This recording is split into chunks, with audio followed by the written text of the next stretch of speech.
I'm going to record this for other people. If it doesn't, Mr. Chandler, if it doesn't do it. He's making copies. Oh, okay. But he was going down there. Oh, why? I thought maybe he was looking to see if they printed down there. No, he had the print copy. I don't know. That was weird. Okay. Where do I hit to tell it to share? At the top, the white box with the. Include computer sound. Oh, I understand you now. We're gonna hope that the video works this time. Yes.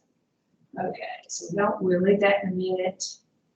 We'll do that. We'll go to my PowerPoint. We'll start from the beginning. Good. We'll keep this here so I can see that people are here. Okay. Hello, everybody. My name is Beth Dixon. I am the math lab tutor. I am the person you come to when you need help with math. And today I'm going to give you strategies to deal with your math and test anxiety. And already it's going to be a bad morning. I am hoarse. So I'm going to drink my tea. One of the hints we're going to give you is to drink a little bit of caffeine before your test, but only if you're used to caffeine. So I'm getting a little bit of caffeine to start the morning right. So let's get started. And as we get started, no, don't hit that button, Beth, hit this button. That button. Have the arrow on the screen. Yeah, she's got to remember one of the ones that have batteries. Well, apparently, but neither one of them do today. I can fix that.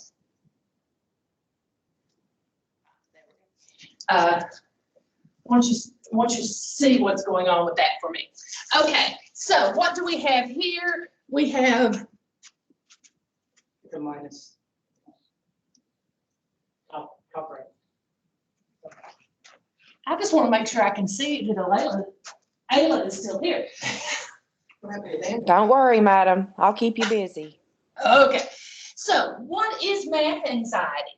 Math anxiety is feelings of tension, anxiety that interfere with the manipulation of numbers and the solving of problems in a wide variety of ordinary life and academic situations. And then test anxiety would be feelings of tension and anxiety that interfere with taking tests in a wide variety of ordinary life and academic situations. What do you mean ordinary life? Well, sometimes you have to take a test at work. You know, I had to take a test this week on safety protocols, how not to get scammed on the internet. So everybody has to take tests. So how do we deal with that? And how do we do this? And what's the different levels of this? So first of all, let's see how you score on this. So I'm going to pull up an anxiety scale, test anxiety scale. Now, this is for test anxiety, not math anxiety. And we're going to kind of deal with them both as the same thing. So this is a little scale. Ayla, I have not forgot you. These files are included in the team. And I'm going to pull it up. Well, I gave one to Mr. Chandler, but we know his score is 0. We've talked about this. He scores a 0 on all of this. But Ayla, I'm going to bring this up for you. What you do is on Teams, if you want to go back and look at it later, in the text anxiety team, if you go to files, it'll be right here where it says Westside Test Anxiety Scale. It is not mine. But you should be able to read that now because I'm sharing my screen and just answer very quickly. Don't overthink it. Just jot down the number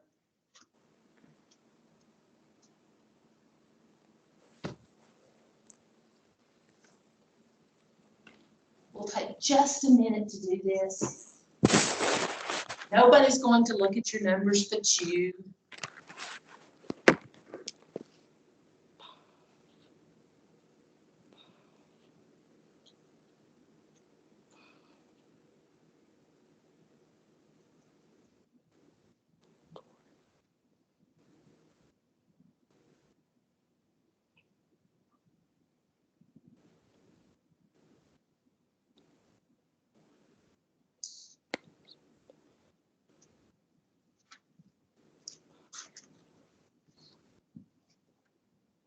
You're taking a test on how anxious tests be.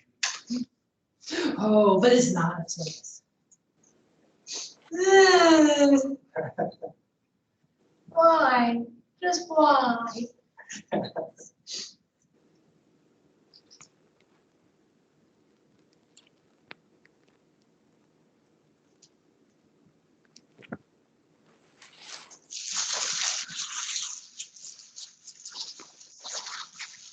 Where is that form?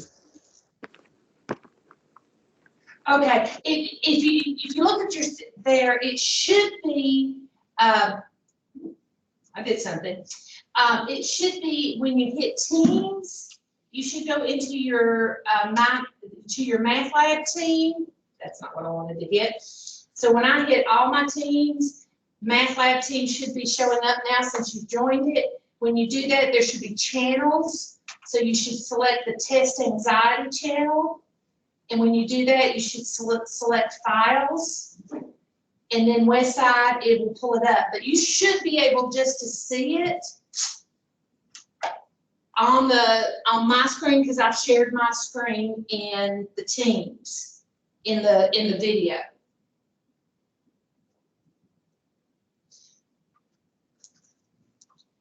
Okay, so when you're done, I know we're in a math anxiety thing and I'm gonna make you add numbers. I am so sorry. Get your calculators out, add the numbers up, then divide by 10. You also got your memory. Is that on the PowerPoint? No, that's not in the PowerPoint. It might work when you get back to the PowerPoint. Okay, so what are we going to do? Okay, so you have your sum. When I did mine yesterday, I got 23 points. And then I divided by 10, which made it 2.3. So what does that mean for me? Well, you wouldn't think mine would be very high, and actually mine was not. I was right in the normal or average, which is what you would expect for a math teacher. Did you actually do yours? No. So we'll let Mr. Chandler do hers. Miss Moneyhun did hers, and she got 2.0, which again is right about the normal range. I would expect that most of you that did it probably scored in the 3 range, give or take. Some of you, did anybody score higher? Oh, wait a minute. I scored a 4. You scored a 4? Okay. I scored a 4. 4. That's okay. But no, it's at least not. it's I can tell somebody by your scored 4. expression. Robin, what'd you score? 3.9. A 3.9. So I'm almost. Oh, wait a minute. Dusty's mad because Robin scored higher. Smacking your dishes. Oh, okay. What'd you score, Dusty? 2. A 2? Yeah. Oh, Dusty scored a 2. I scored 2.9. A 2.9. Okay, so you know. And that's what we would expect, that we'd be kind of across that. Daniel, you want to share yours? You're going to keep yours a secret. I was trying to add up in my head and I kept losing track, so I'm still doing it. Again, it's a math anxiety, and I made you add. You got a smartphone, just use that. 1.4.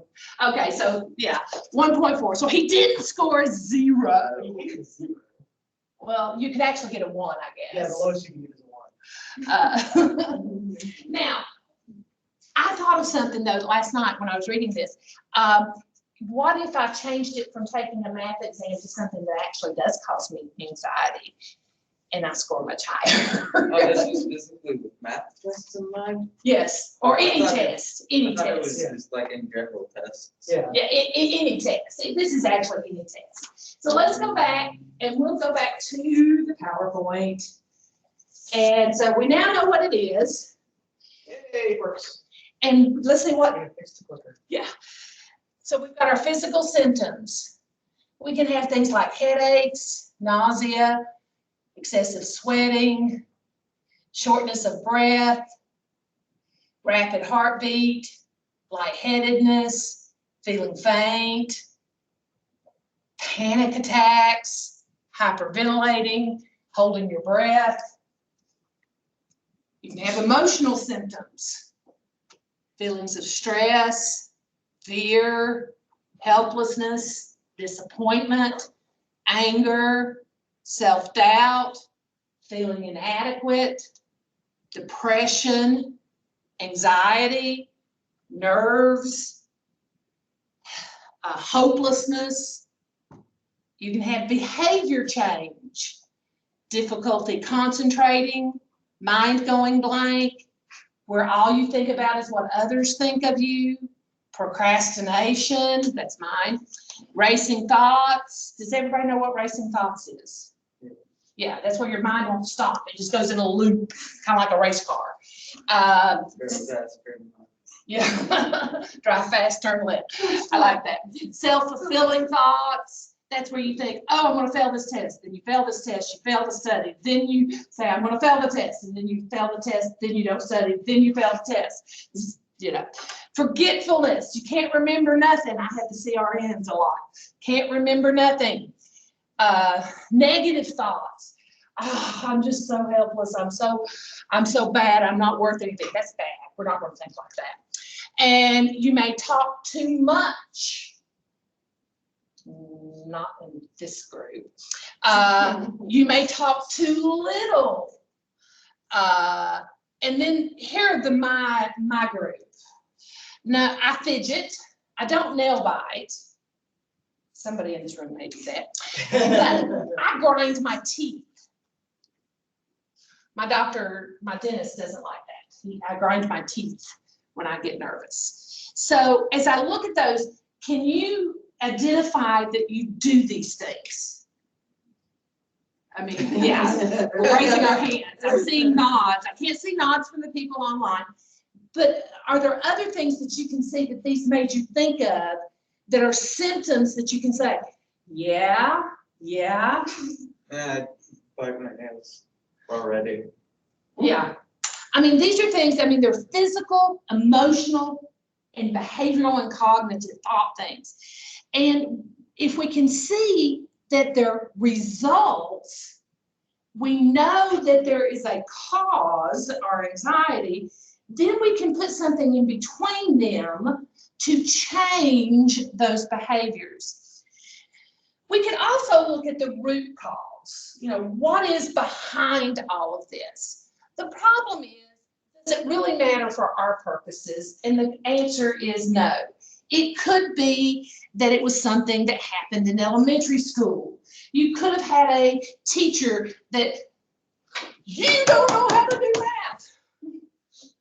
You could have had a teacher that gave, well, we don't have very many Catholic schools around East Tennessee. We have some, and we don't have nuns that use the ruler, you know. But you may have freaked out the first time they gave you a timed multiplication test. You know, I don't know. It could have been anything else for test anxiety. But for our purposes, it doesn't matter today. That is beyond my pay grade.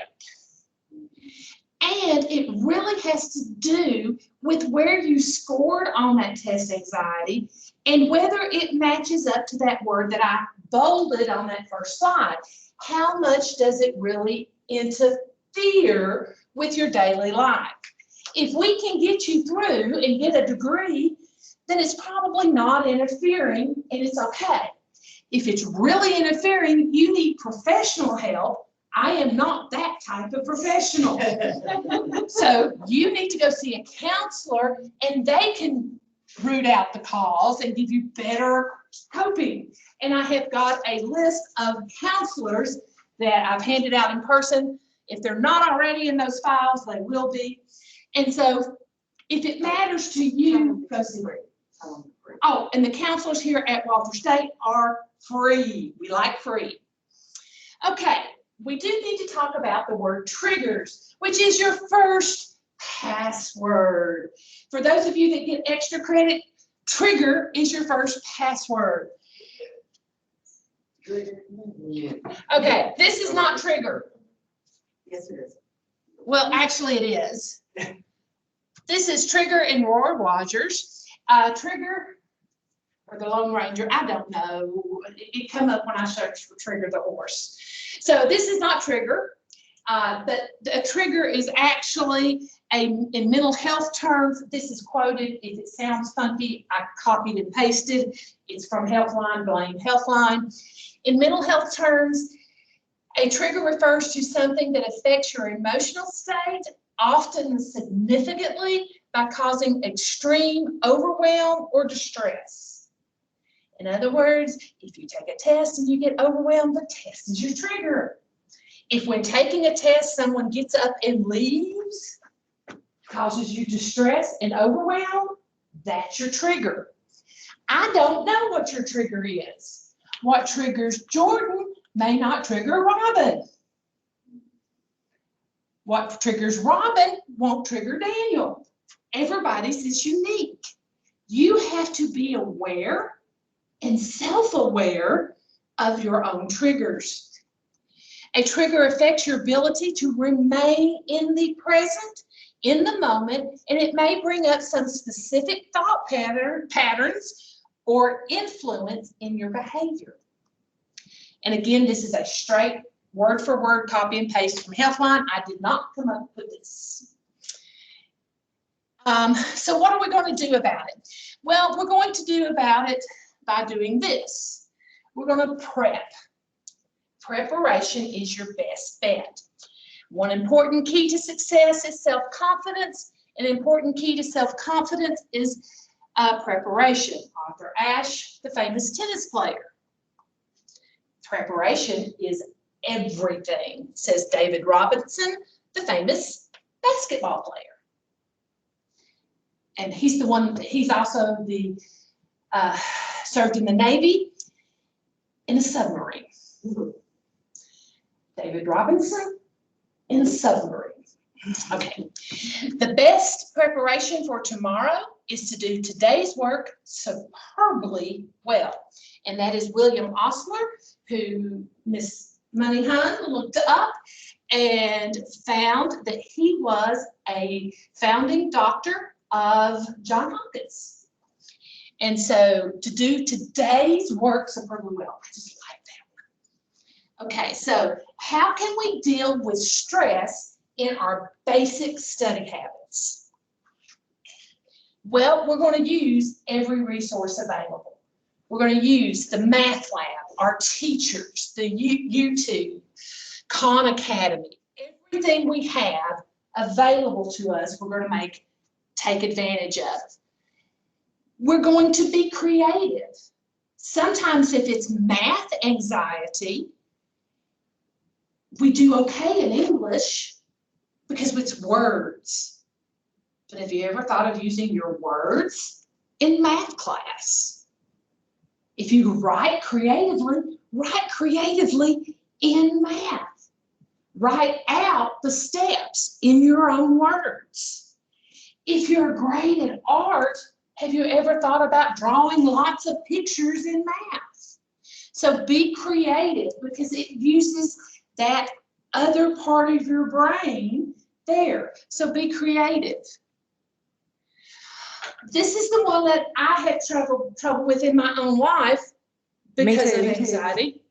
I procrastinate. And I notice that people that have math anxiety do their math last. So do not procrastinate. Do your math every day. Even if you have to set a timer and say, okay, I'm going to do it for 15 minutes. Okay, you can do anything for 15 minutes. That's how I have to do my housework. I set the timer for 15 minutes. Okay, I can clean up the kitchen for 15 minutes. I can work on the kitchen for 15 minutes. Then if I feel, if I feel bad and I feel horrible, I can spend at least 15 minutes on the kitchen. Clean the kitchen, the timer goes off, and we all have a timer. We all either have a smartphone or a microwave that have a timer on it. Okay? And remember, mistakes in math are expected. We expect you to make a mistake. You shouldn't get your homework right the first time.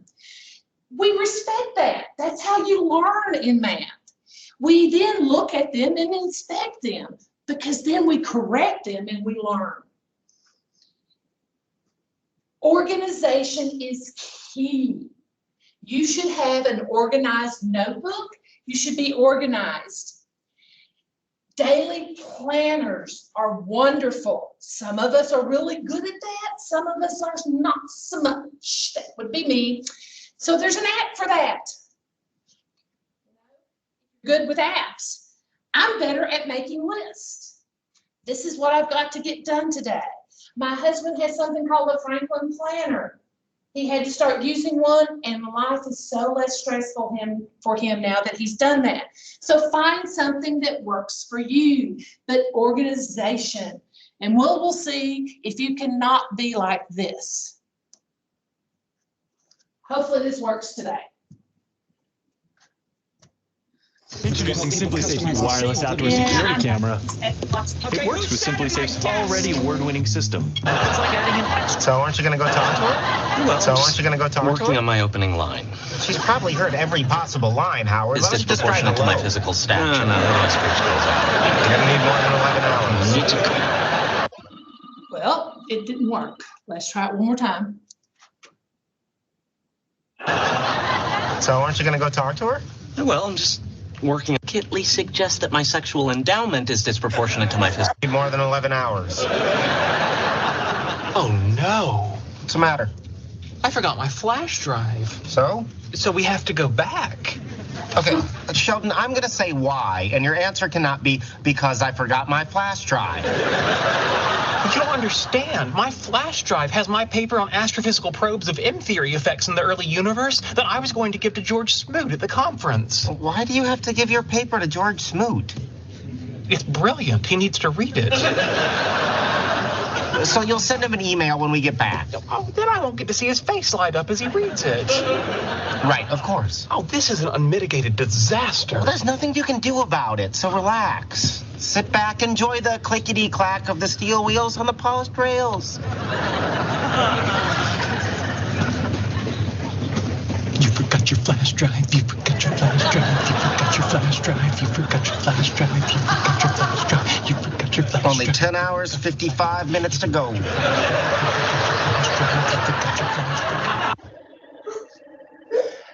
You ever got to class and felt like that? You forgot your flash drive. You forgot your flash. Yeah, trust me, I've done that. So, organization. Ayla and Daniel, did y'all actually get to hear that? Yes. Okay, good. Yesterday they couldn't hear because I forgot to set the sound. Okay. And start new habits. A good way to start a new habit is to do it for 21 days. For me, I take a Post-it note and put the new habit on it, and every day that make 21 of them, stick them somewhere, and every day I do it, I pull one off, and if I can do it for 21 days, it starts a new habit. Okay, so prepping for your test, things that we can do. We're going to make a cheat sheet. Take a big sheet of paper. No, you're not going to take it in the testing sheet, but you're going to make a cheat sheet. Things that you would like to have on the test. So, oh, I would really like to know y equals mx plus b. And when you have it down, put a check mark by it. Ooh, I know that. I don't need to look at that. Formulas that you might have to memorize, you put on there. Things that I would like to remember that when I get to this point, I need to do A. When I get to that point, I need to do B. And when you stop having to look at the cheat sheet for that, you put a check mark that you know that now, because then you're seeing that you're accomplishing things. Then you also, on that cheat sheet or somewhere else, take notes about things that you're noticing. You know, I'm always forgetting to flip my signs when I divide by a negative in an inequality. When I do long division, I'm messing up my signs. When I'm forgetting to subtract, I'm adding. I'm having trouble remembering the difference between long division and synthetic division.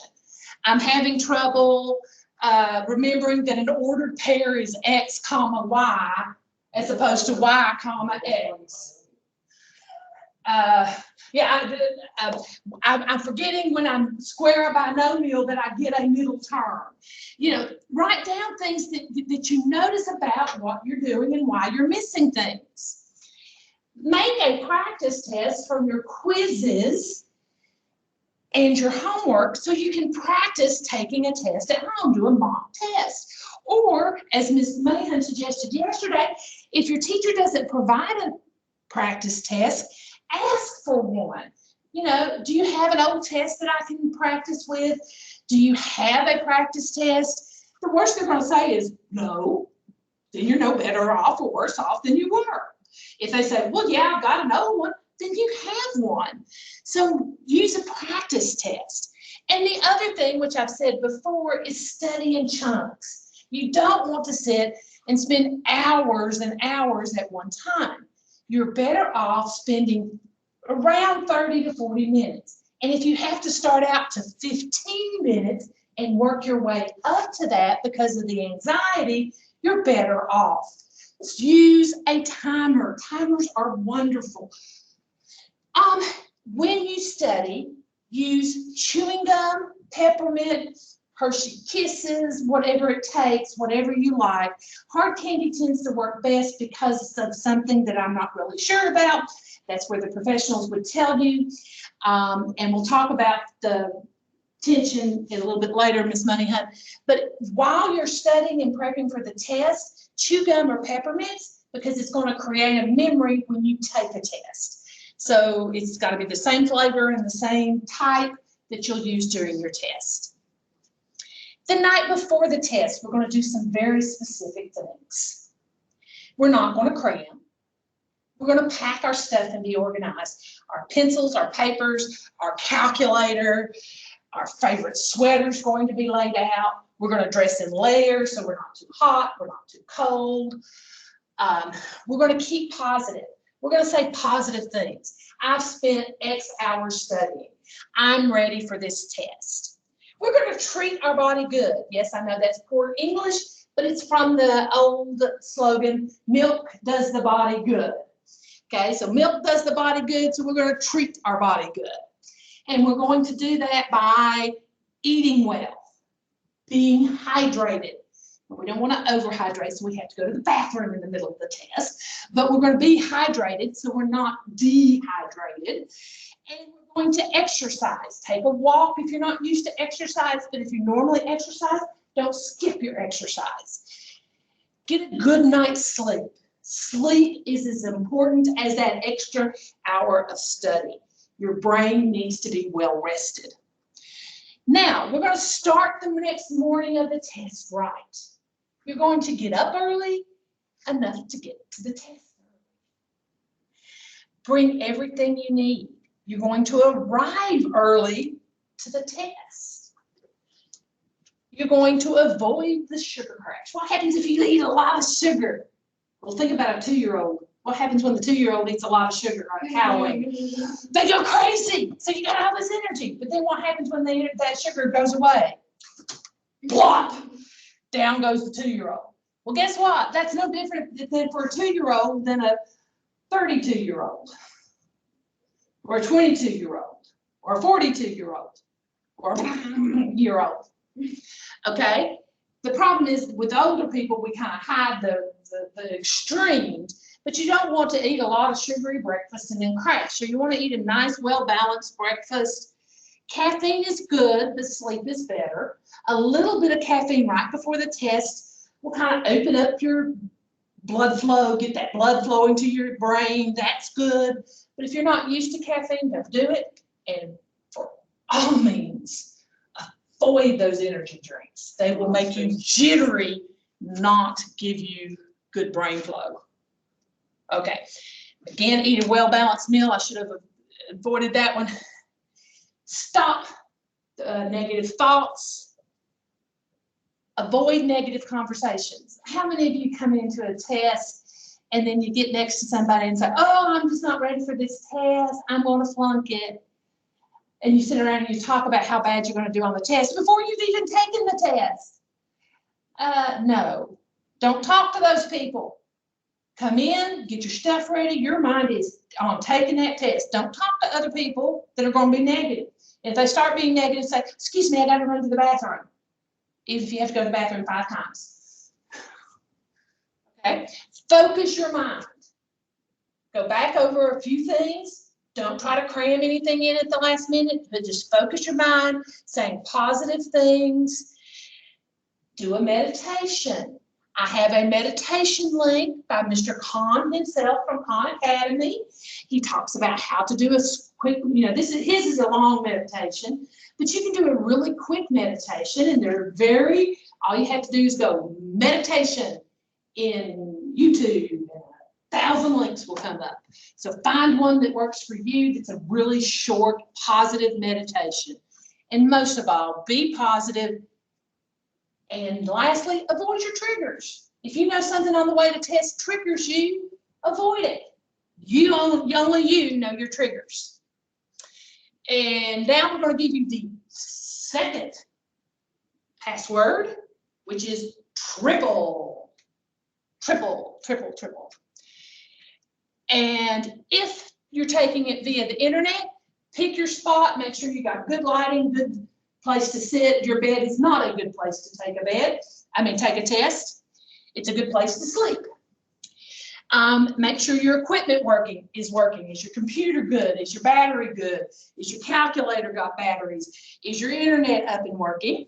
Make sure all your materials are laid out. And remember, you can always take the test at the school, even if it's online, because our internet is less likely to go out. So now we're up to during the test. We're not going to cheat because usually doesn't work out very well.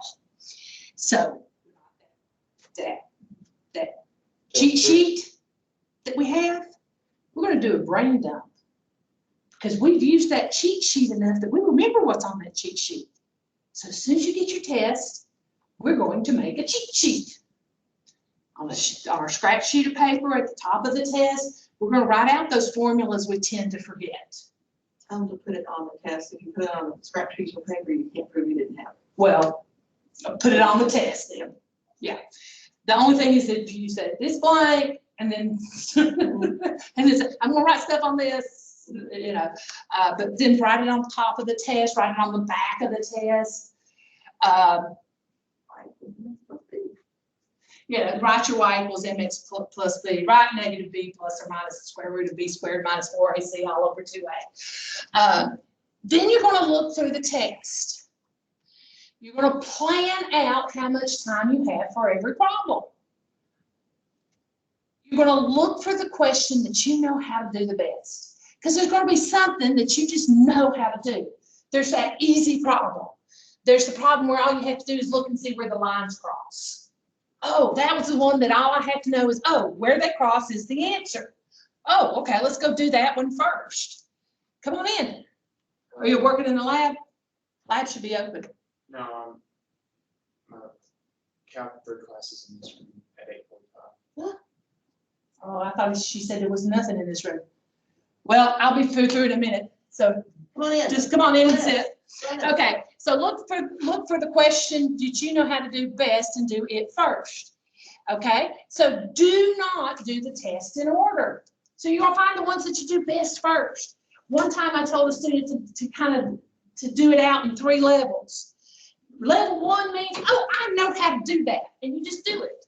If it's a level 2, it's like, I'm pretty sure I know how to do that. Level 3 is I have to think about that. So you do your level 1s first, then you go back through and you do all your level 2s, then you do your level 3s. But you don't have to do the test in order, unless you're like me. I have OCD a little bit. I have to do mine in order, except when I get to the questions I don't know how to do. So I do the first one, I do the second one. I did this on the test. I did the third one. I got to the 4th one and I said, Oh my, I don't know how to do this. Okay, Beth, you've preached it. Just skip it. So I went to the 5th one. Oh my, I don't know how to do this one either. I skipped it. Went to the 6th one. Okay, good. I know how to do this one. I did the 6th one. I went back to the 4th one. Still no clue what it was asking. Went to the 5th one. Oh, I know how to do this one. I just read it wrong. So I did it. Went back to the 4th one and I thought, what did I miss? What haven't I done? Oh, that's not what I've done. Oh yeah, that's the word she's using here. She's just used a different word. Okay, I know how to do that one, and I finished it. We're going to talk about what to do there. So you're going to read your directions carefully, answer the actual question. If it says do not solve, don't solve it. So if you read the directions carefully, you're going to show your work, and you're going to remember to ask if your answer makes actual sense. During the test, you're going to chew that same peppermint or chewing gum that you had before. It will bring back that memory. And also, it has to do with those grinding of your teeth. Put your fingers right here. Clench. You see how tight those muscles get? Now chew gum. See how it tenses and relaxes it? That will help. Sucking on peppermints brings back that flavor. It will help your memory. Ignore what everybody else is doing. Also, with that chewing gum and the peppermints, you can use gummy bears, Hershey Kisses, anything like that.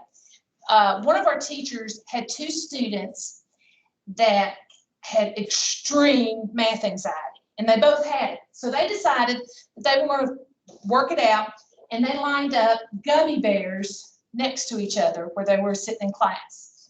And instead of eating their own gummy bears, when they got nervous, they would eat the other person's gummy bears. So they had gummy worms, gummy wars with the gummy bears during the test. And they would get so tickled about who ended up with the less number of gummy bears at the end of the test that they forgot to be as nervous.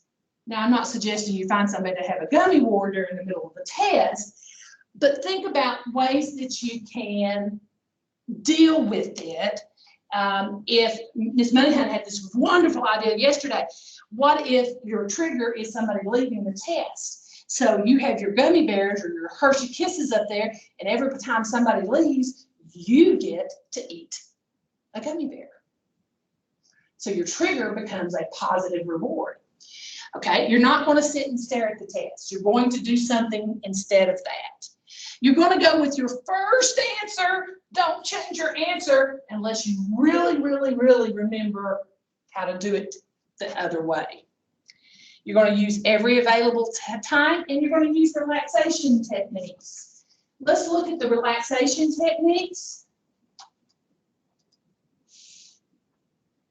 And the relaxation techniques are, let me close this. They're also in the file. Where are the relaxation techniques? Reduce anxiety. There they are. So we've got relaxation techniques. There are 3 of them here. I'm not going to go over them because we've got to get out of here because I forgot. You're good. And here, I thought we had a couple extra people join the. So the relaxation techniques. And so for the relaxation techniques, you can see how quick they are. Let's try the first one though. Put your feet flat on the floor. Grab your chair. Pull up with your pull up on your hands and push down on your feet. And tense. Push down on your feet. Push down on your feet.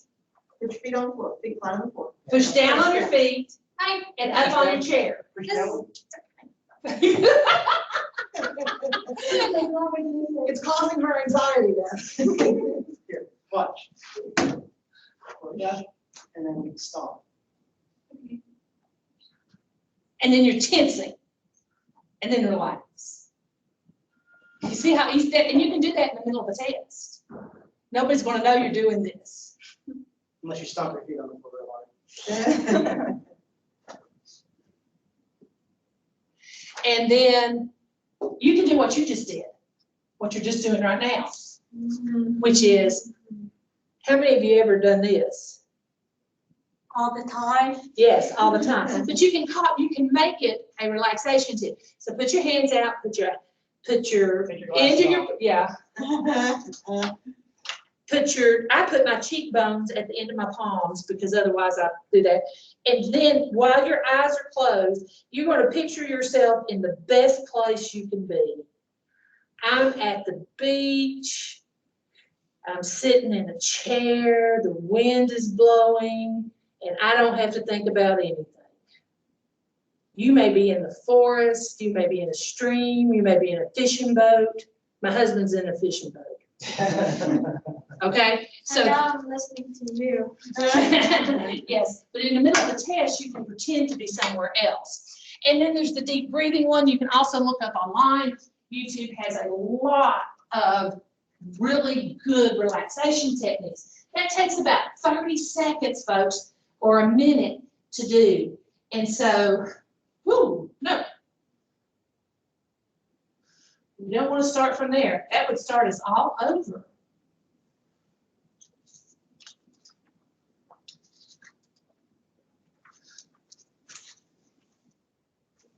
Okay, we did all that. We did the relaxation.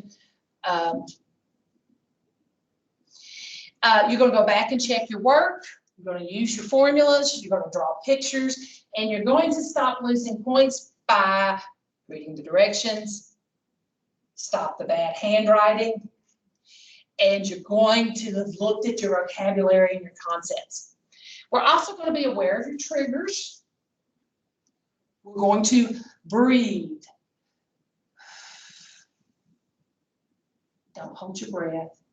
If nothing else, take a minute to breathe in, breathe out, and we're going to nip it in the bud.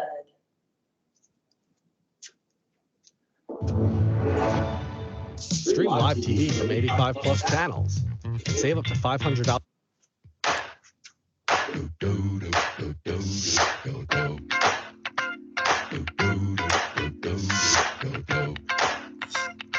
Wait a minute. It's got to stop right now. Nip it. Nip it in the bud. What in the bud? You and Jeff, that's what. Nip it. Tell him you're mine. Barney Fife, I do believe you're jealous.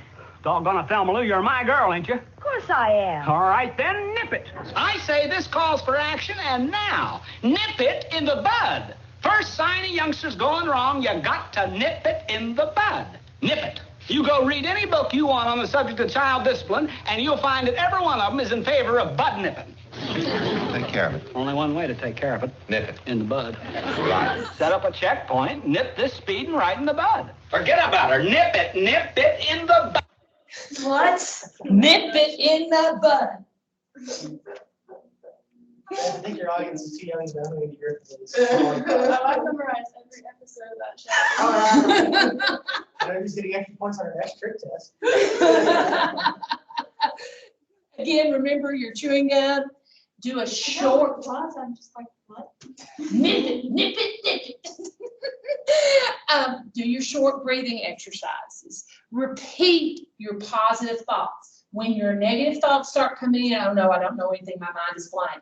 Stop and think, no, I know some things. And think about the things you know. Stop those negative thoughts. Focus on your test and what you're doing. Don't worry about what others are doing. If that first person leaves, he may be turning in a blank test. You don't know. Use the relaxation techniques. Take a minute to look out the window. I mean, I know we don't have really great windows, but you know. Well, I have you like, ooh, squirrel, and then I just focus on the squirrel for the rest of the time. Well, short things. And again, I didn't say that every technique would work for every person here. Do a meditation. Breathe. What are you going to do if you just completely blank out on a question? What? This. Yeah. What? Reread the directions. You're next door.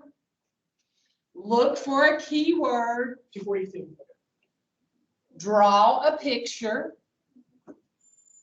Look at your formulas. What's that one say? Ask the teacher for clarification. Raise your hand. The worst the teacher's going to do is just reread the problem to you, but they may give you a little hint.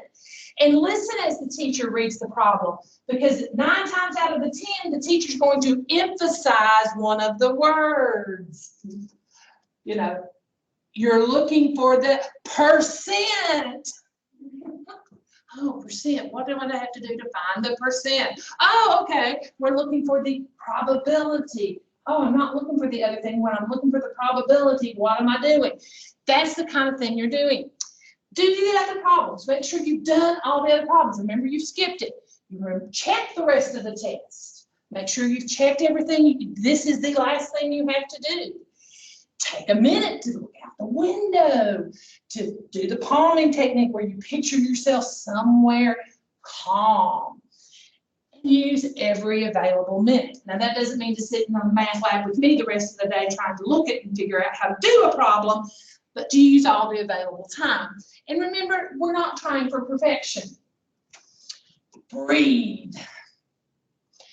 After the test, we're going to have no negative thoughts. We're going to move forward. We're going to take a walk, exercise, decompress, and then we're going to make plans for improvement. And you're going to be honest. You're going to reflect on what worked, what didn't, and how we can be a better student. We're going to see what worked to manage our stress, what we can do better, and we're going to make corrections because math is cumulative, and we're going to make an appointment to make those. And no procrastination. You need to start on the next subject and not dwell at where you were. So when do you start studying for your final exam? At this point, since I'm doing it in November, now. So 15 minutes a day I'm studying for your final exam. But I wanted to come back to close up the definition of insanity. Insanity is doing the same thing over and over again and expecting different results. You haven't heard that? Yes. Yes. Yes. So if you do the same things and don't make a change, you're going to get the same results. So do something that I said today to try to work with this. Even if it's just to come in and make a meeting with me where we talk about it in more detail. And then we can start attacking these physical symptoms and these emotional symptoms and the cognitive behavioral symptoms. And that concludes. I am so glad that people were actually here today, which made it longer, and I'm not sure it's any shorter, but I am so glad you all were here today. Thank you for watching. Oh, I forgot to do one other thing. There is one other great technique. It's called tapping. I'm going to include it in there. Do you want to talk about it? Or do we Just show them where to get the resources, and you've got the link to the TED Talk in there, right? Yes, if I don't have it, again, the resources are here. You go to Teams and Files, you go to Math Lab, you go to the channel that says Test Anxiety, and one of these will have a link. It'll say links. And in the links will be a copy for something called tapping, or what is it called? EFT. EFT. And it's a way to do a quick meditation with some other things that are really scientifically proven to work. It sounds really hokey, but it works. And Miss Moneyhunt is a testimonial that it helped her get over her fear of being stuck. For blood draws, and I'm thinking of using it for for some anxiety that I experience when I get stressed and overwhelmed at work. You need to teach it to your dog. Teach it to my dog. No, my dog just needs to take her drugs every day. Yes, I have a dog that has to go to doggy daycare because she can't stand fireworks. But she needs to take her drugs every day so the dog daycare doesn't throw her out. And that's on me and my husband. So anyway, thank you for watching. Y'all have a great day. Thank you. Thank you. Thank you for showing up. Bye. Did you get the third password? Oh, the third password. Third password is triangle.